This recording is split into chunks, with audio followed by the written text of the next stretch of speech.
नमस्कार दोस्तों, मैं विशाल आप सभी का बहुत बहुत स्वागत करता हूं।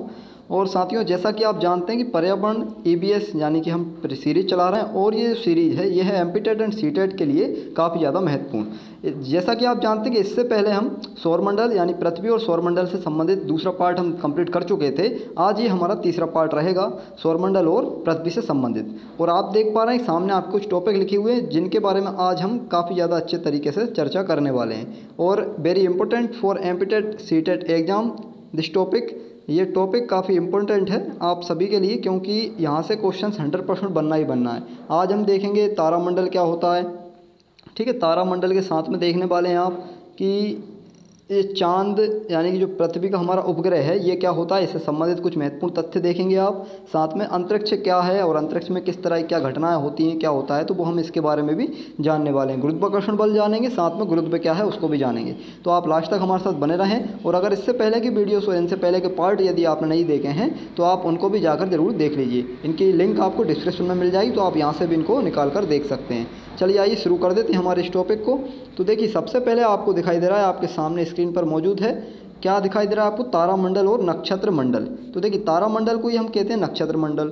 अब होता क्या है वो हम देख लेते हैं। तो तारामंडल तारों का वह समूह होता है जिनकी एक निश्चित आकृति होती है। यानी जो तारामंडल है ये तारों का ही समूह है। इसमें तारे हो सकते हैं 10, 12, 15 या फिर अधिक भी हो सकते हैं, ठीक है ना। तो तारों का एक समूह होगा और इसकी एक विशेष आकृति आपको दिखाई देगी, एक निश्चित आकृति होती है, तो उसको हम तारामंडल या नक्षत्र मंडल कहेंगे।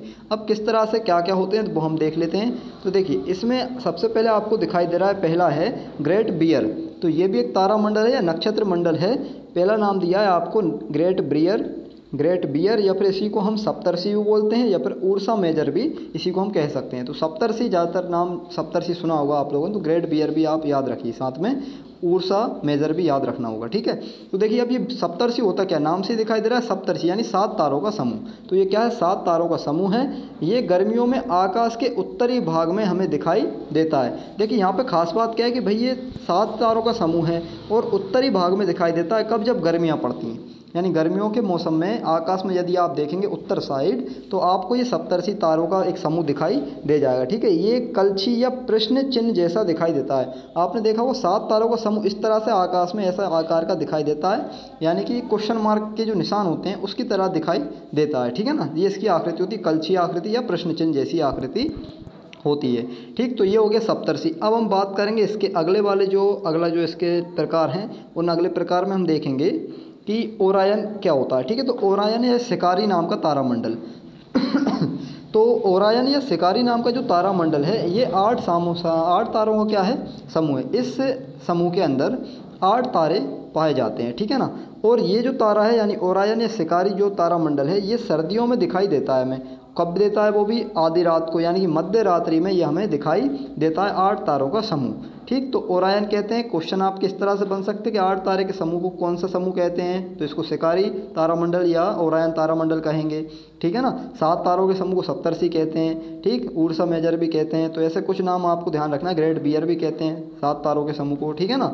तो कुछ बातें आपको इस तरह से यहाँ ध्यान रखना है, क्योंकि एमपीटेट और सीटेट में इस तरह के छोटे छोटे क्वेश्चन और कुछ डीपली क्वेश्चन भी पूछ लिए जा सकते हैं, ठीक है ना।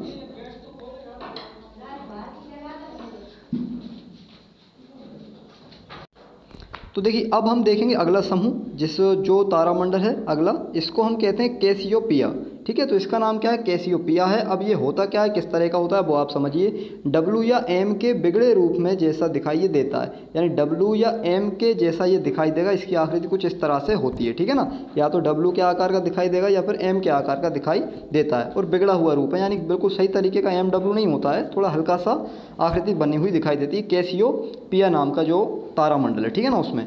अब ये सर्दियों में दिखाई देता है, तो ये भी सर्दियों में दिखाई देता है, ये बात आप ध्यान रखिए। अब साथ में कुछ इन्होंने दिया है कि तारामंडल के अन्य उदाहरण दिए हैं, देखिए। तो तारामंडल के अन्य उदाहरण के रूप में आपको दिखाई दे रहा है, देखिए क्या क्या लिखा है। ध्रुव मत्स्य लिखा हुआ है, ठीक है। कालिया यानी कि ड्रैगन लिखा हुआ है, राशि चिन्ह लिखा हुआ है, साथ में हाइड्रा और सेंटोरस भी यहाँ पे लिखा हुआ है।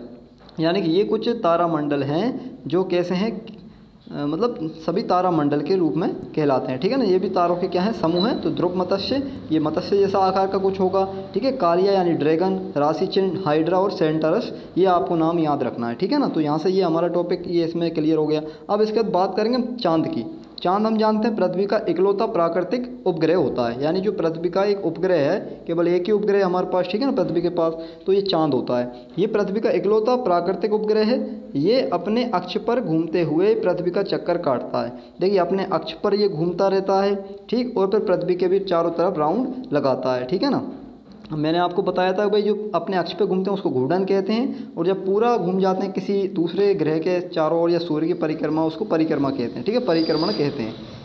इसके बाद लिखा है कि इसका घूर्णन और परिक्रमण काल लगभग एक बराबर होता है। अच्छा देखिए इसमें एक खासियत क्या आ गई कि इसका जो घूर्णन है यानी अपने अक्ष पे घूमना और पूरा एक परिक्रमण करना, ये पूरा क्या है, समान होता है, यानी बराबर होता है।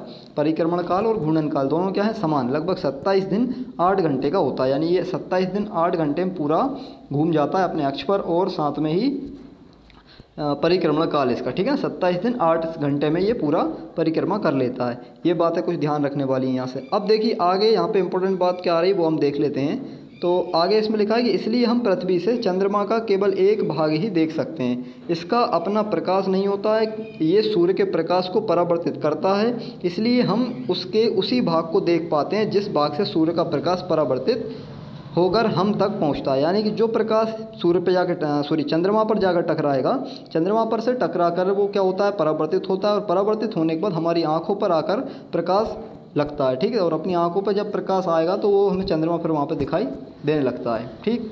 अब इसके बाद देखिए बात करेंगे आगे की, तो जिस दिन चंद्रमा पूरा दिखाई देता है, आपने देखा हो कभी कभी आकाश में चंद्रमा वैसे तो पूरा नहीं दिखता है, लेकिन कभी कभी जब चंद्रमा पूरा दिख जाए, ठीक, तो चंद्रमा जब पूरा दिखाई देता है तो उस दिन हम क्या कहते हैं कि पूर्णिमा है। उस दिन क्या होती है, पूर्णिमा होती है, ठीक है ना, तो चंद्र पूर्णिमा कहलाती है उस दिन।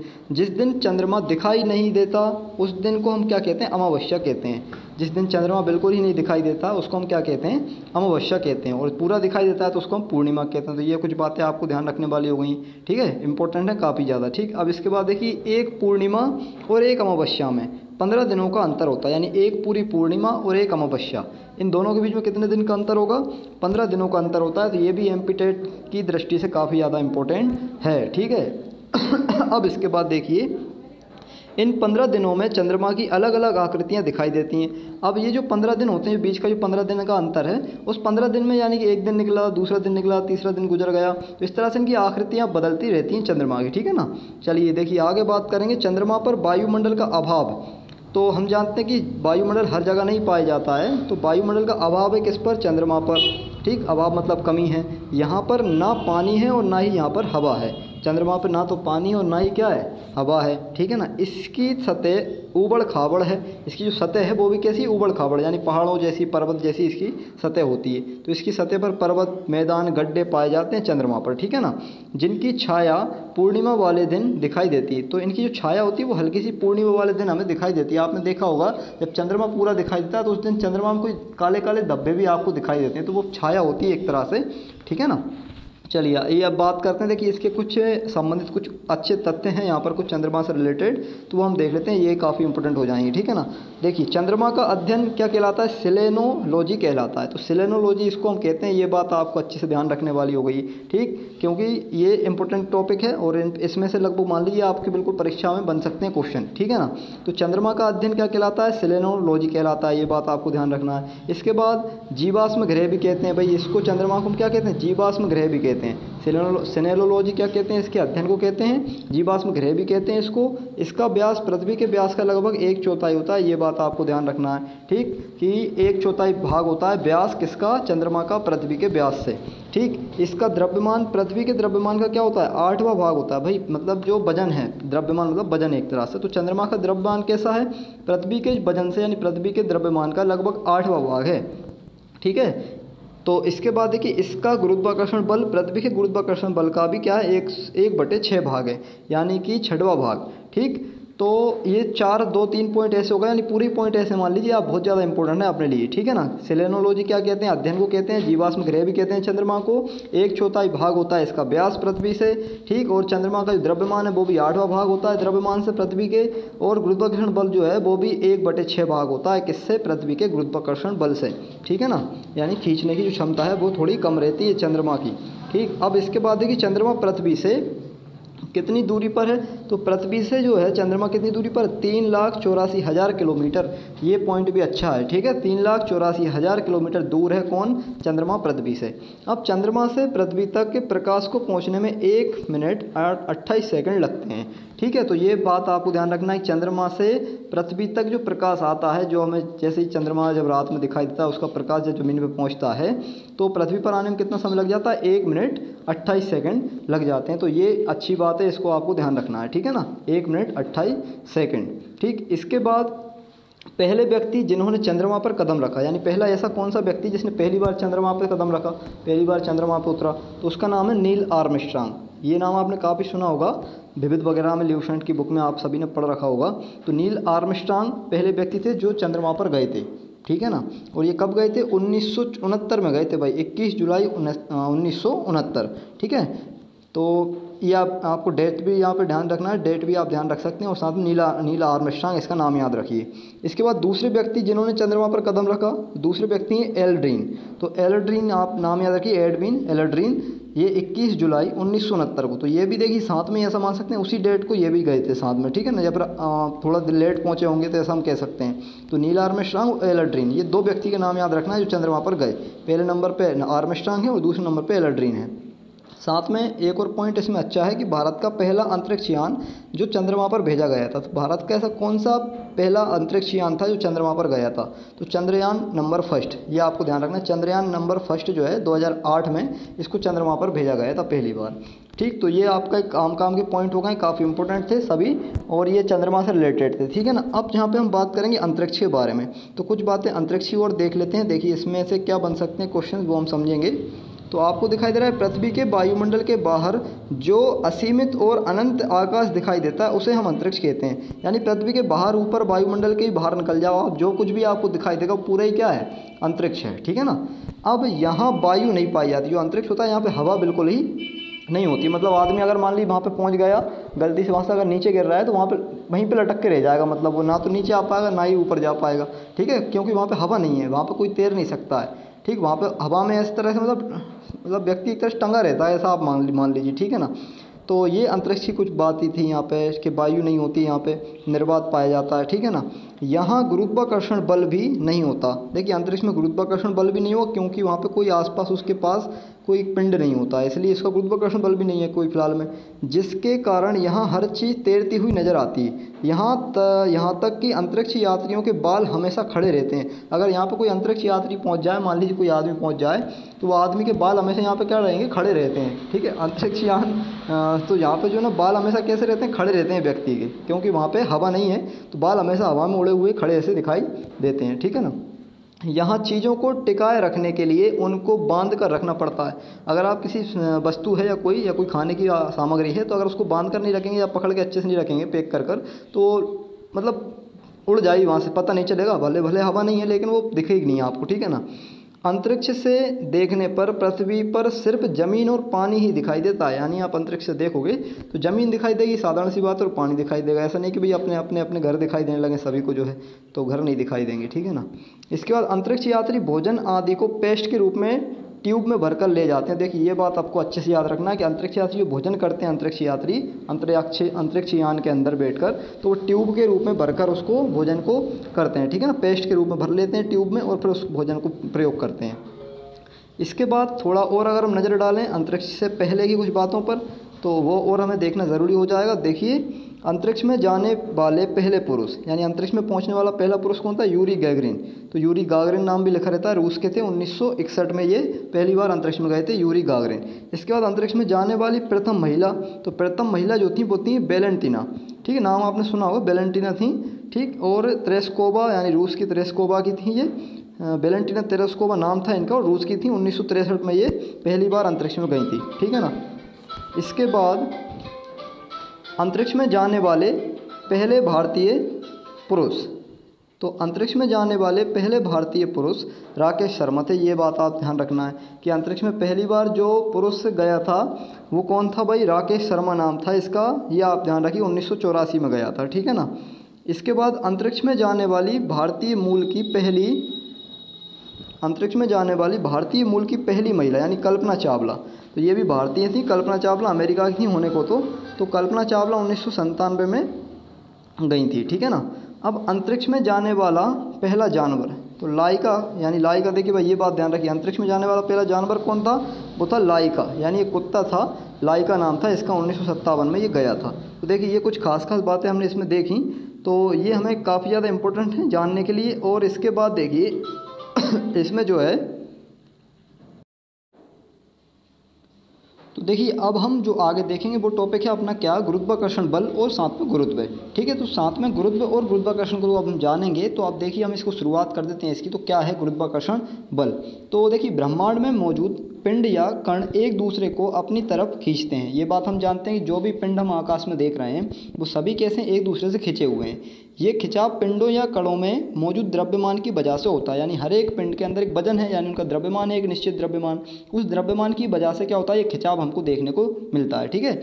ये खिंचाव को गुरुत्वाकर्षण बल कहते हैं, यानी यही जो खिंचाव होता है दो पिंडों के बीच में, वही गुरुत्वाकर्षण बल कहलाता है। अब ये होता क्या है, तो ये बल पिंडों के द्रव्यमान के गुणनफल के समानुपाती, यानी कि दो पिंड हैं तो उन दोनों पिंडों के जो द्रव्यमान है, उन दोनों द्रव्यमान के अगर हम गुणनफल कर दें, ठीक है, तो गुणनफल के तो क्या रहता है, समानुपाती होता है गुरुत्वाकर्षण बल। साथ में उनके बीच की जो दूरी है, उस बीच की दूरी के वर्ग के व्युत्क्रमानुपाती होता है, ठीक है, वर्ग के व्युत्क्रमानुपाती होता है। तो ये छोटी सी एक परिभाषा है गुरुत्वाकर्षण बल की, इसे आपको ध्यान रखना है। अर्थात पिंडों के द्रव्यमान बढ़ने पर गुरुत्वाकर्षण बल बढ़ेगा, ठीक है, और दूरी बढ़ने पर गुरुत्वाकर्षण बल घटेगा। तो देखिए आप यहाँ पे क्या समझे कि जो गुरुत्वाकर्षण बल है वो क्या होता है, दो पिंडों के द्रव्यमान के गुणनफल के समानुपाती और उनकी बीच की दूरी के व्युत्क्रमानुपाती, वर्ग के व्युत्क्रमानुपाती होता है। इसका मतलब ये हुआ कि आपको देखिए यहाँ पे ये एक छोटा सा एक आंकिक रूप से दिखाया गया है न्यूमेरिकल करके, कि अगर दो पिंडों के बीच की दूरी r है और उनका द्रव्यमान m1 और m2 है तो गुरुत्वाकर्षण बल F होगा, ठीक है ना। तो किस तरह से लिखेंगे हम इसको, जब दो पिंडों के द्रव्यमान का गुणनफल होगा तो जो बल होगा गुरुत्वाकर्षण बल वो क्या होगा, इन दोनों के समानुपाती। यानी अगर दोनों के द्रव्यमान का गुणनफल बढ़ेगा तो अपना गुरुत्वाकर्षण बल भी क्या हो जाएगा, बढ़ जाएगा। मतलब कि दो पिंड अभी छोटे छोटे हैं तो इनके बीच में गुरुत्वाकर्षण बल कैसा, छोटा है, और जैसे ही पिंड बड़े बड़े हो जाएंगे द्रव्यमान बढ़ेगा, द्रव्यमान बढ़ने से इनके बीच का जो गुरुत्वाकर्षण बल है वो भी ज़्यादा बढ़ जाएगा, ठीक है। और बीच की दूरी के वर्ग के व्युत्क्रमानुपाती होता है। इसका मतलब ये हुआ कि अगर बीच की दूरी मान लीजिए बढ़ रही है तो गुरुत्वाकर्षण बल क्या होगा, कम हो जाएगा, ठीक है। और अगर गुरुत्वाकर्षण बल जो है, जैसे मान लीजिए अब जो बीच की दूरी अगर कम हो रही है तो गुरुत्वाकर्षण बल बढ़ेगा। इसका मतलब ये है कि मान लीजिए F है और सामने अगर हमने लिखा भाई 1/2, तो 1/2 क्या है, अभी आधा भाग है, एक का आधा भाग। अगर हमने लिखा 3, नीचे फिर लिखा एक बार 4, फिर 5, तो इस तरह से अगर नीचे की संख्या बढ़ती जाएगी तो जो बल होगा वो धीरे धीरे क्या हो जाएगा, कम हो जाएगा, ठीक है। तो ये बात आपको यहाँ छोटी सी ध्यान रखना है। इसके बाद इसमें एक छोटा सा पॉइंट और है कि F बराबर सूत्र क्या बन जाता है, Gm1m2/r²। अब यहाँ पे जो G दिखाई दे रहा है ये होता है सार्वत्रिक गुरुत्वाकर्षण नियतांक, जिसका मान होता है 6.67 ×